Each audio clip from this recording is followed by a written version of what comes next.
Okay, so if you could just get the frame so that that's in. You don't have to get the audience at all yet.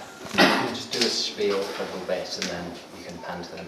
Maybe you get like... Sorry. It's okay, no. If you get like nipple to top of head, it'd be great. Okay, so recording? Definitely recording. Okay.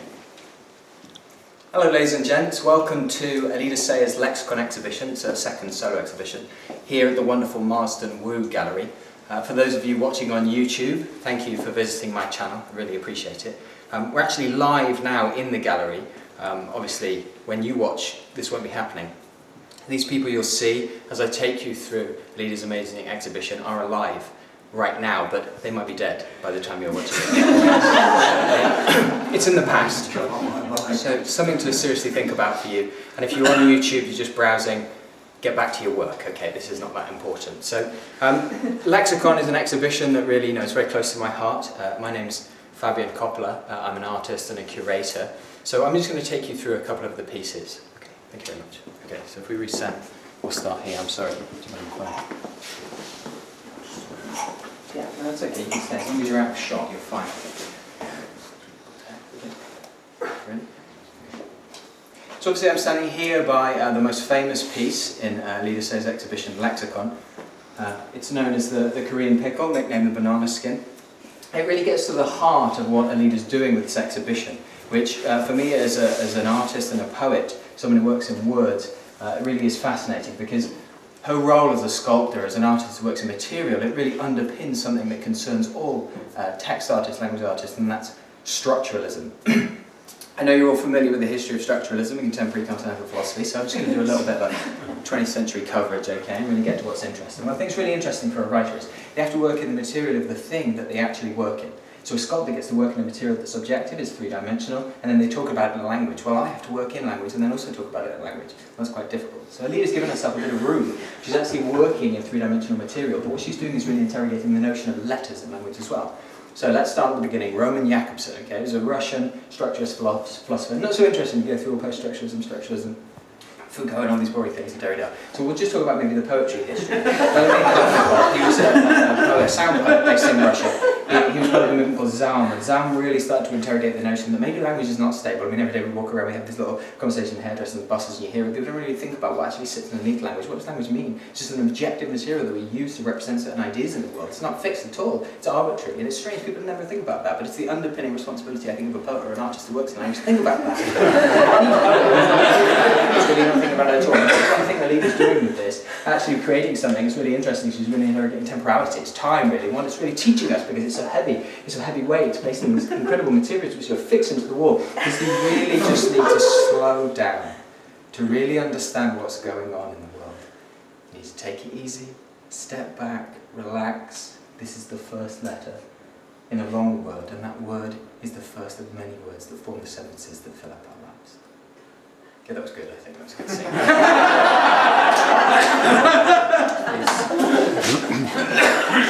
Yeah, recording? Okay. So now I'm standing by the most controversial piece in Alida's exhibition, Lexicon.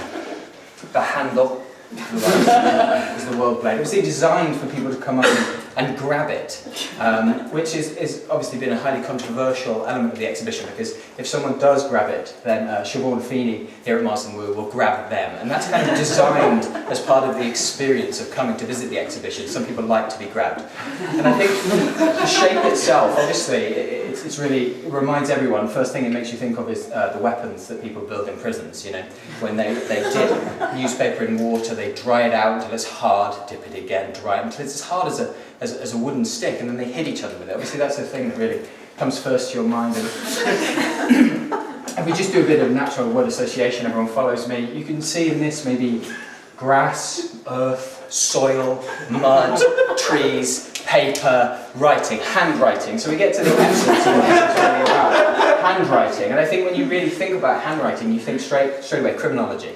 Obviously, handwriting is a major part of contemporary criminology. You can tell if someone is mentally ill from the way their handwriting loops. And this is what this work is really trying to interrogate. And of course, Alida studied in Glasgow, and everybody knows Glasgow is full of handwriting. Okay, so third scene. I'm just going to get my table, so if you maybe could go in with the proles, that would be fantastic.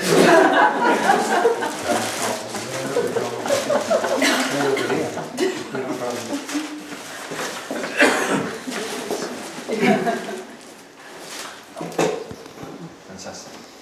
Okay, you ready? I'm in. Brilliant, thanks. So, our final piece, what a journey it's been. Thank you for staying with me on YouTube. I know people don't normally stay through videos that last more than 2.5 minutes, but I really appreciate it. So, for the final piece here, obviously the famous Korean barbecue. What I feel like, if I'm truly responsible before some of the theories I've put out about Alida's extraordinary exhibition, then really this needs to be a mute performance. A performance that really responds to her interrogation with the instability and problematics of language with something that's outside of language. So, a performance for you now. Okay.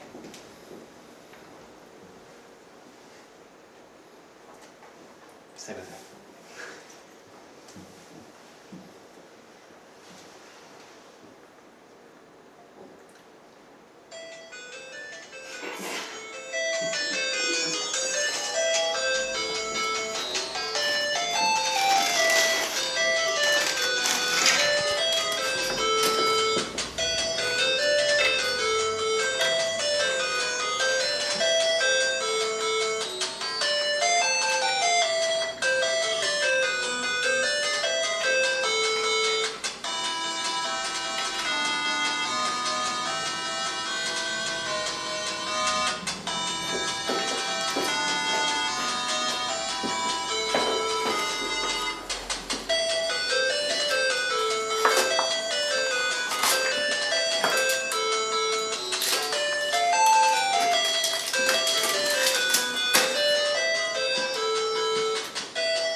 Thank you.